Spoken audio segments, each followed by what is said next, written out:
Hello everyone. So today I am going to be demonstrating how you can use rock crayons as a low-tech assistive technology tool to support early writing skills in preschool classrooms.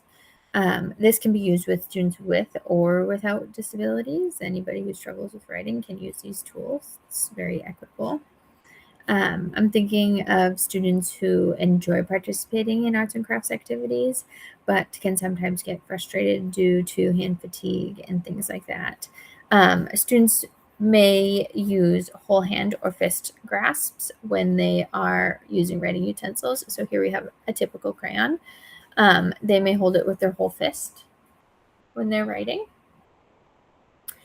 They may hold it maybe correctly, but they might not have enough control over it, so just kind of flailing in their hand. When they use a crayon like this, they don't have the strength to make strong enough marks on the paper. They also may become tired or frustrated when using a regular crayon, and they may start to avoid the activity altogether, and that is something that we definitely do not want. We want to think about the important question of is the student unable to participate in the activity, or is there something holding them back? And in this case, it would be the use of the writing utensil.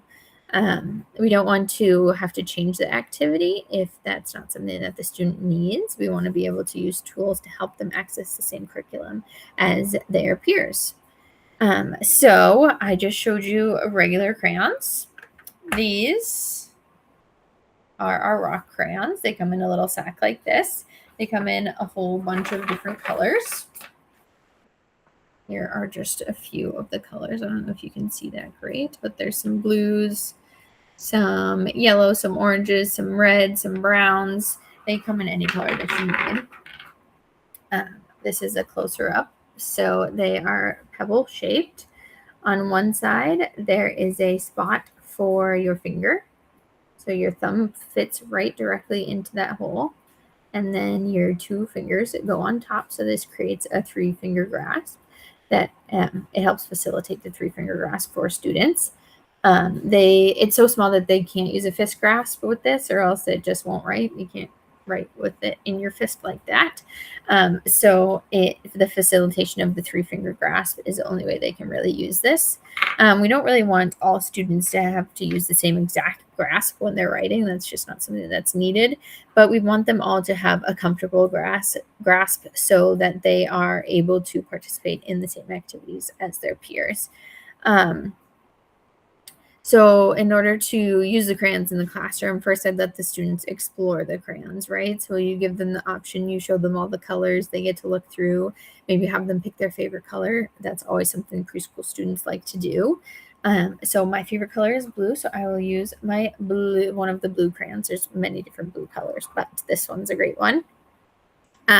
We want them to pick it up. We want to say, hey, watch how I hold it. Model the holding of the crayon with the thumb on the underside where the divot is and the 2 fingers on top. Then we can model some pre-writing skills. So we can do some scribbles. We can do some horizontal lines, some vertical lines, some shapes. These are all pre-writing skills that preschool students, there it is, preschool students do in the classroom. With the first time using these crayons, we obviously don't think that their grip on the crayon is going to be perfect, but it's nice to model it and see how they are able to use it. Let's see, we want them to be able to successfully participate in the activities that are happening around their classroom. So one activity we could use it for is after a story. We could say, hey, let's draw our favorite animal from the story. And our typical peers may be using regular crayons, but our students who need them will have access to our rock crayons. So we'll encourage them to use the rock crayons if we see that they may be struggling with the regular writing utensils. We will model the correct holding of the crayon. We'll have them try their best to draw an animal. Maybe this means they're just making marks on the paper. As long as they are using it and putting it to paper, that is what we want. If it's an unrecognizable drawing, we could then say, hey, what did you draw? And we can label it for them. They could tell us verbally. They can tell us with gestures and pointing. Maybe some of our students have AAC devices and they use that to communicate and tell us what they drew in their drawing and what kind of animal was their favorite in the story. It's important to allow all of your students to communicate with you however they are comfortable best. Let's see. So it goes along with the universal design for learning in the area of engagement, because students are able to choose a color, choose what they want to draw. Sometimes we'll see. Providing choices to help increase motivation and participation. It uses representation by only telling students what to do verbally. I can also model the activity, show a visual example, and demonstrate how to use it. And then in the area of action and expression, students are able to use the crayons to demonstrate their understanding of what is being learned in the classroom.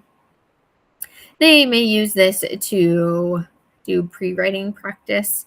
So scribble, color, all of those things. They may use these rock crayons to do name writing activities. I know in my class we do a lot of name tracing. And then we could also do it for story activities like I just discussed. So these are very versatile. Whenever you use a regular writing utensil, you can just pop these in and use them as a tool. Let's see.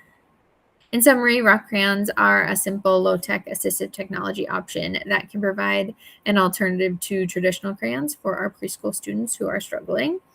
It provides a different way for them to access the curriculum and participate. We don't want to change what they're learning, but we want them to be able to access the learning in any way they need using any tools that they need. Awesome. Thank you for watching.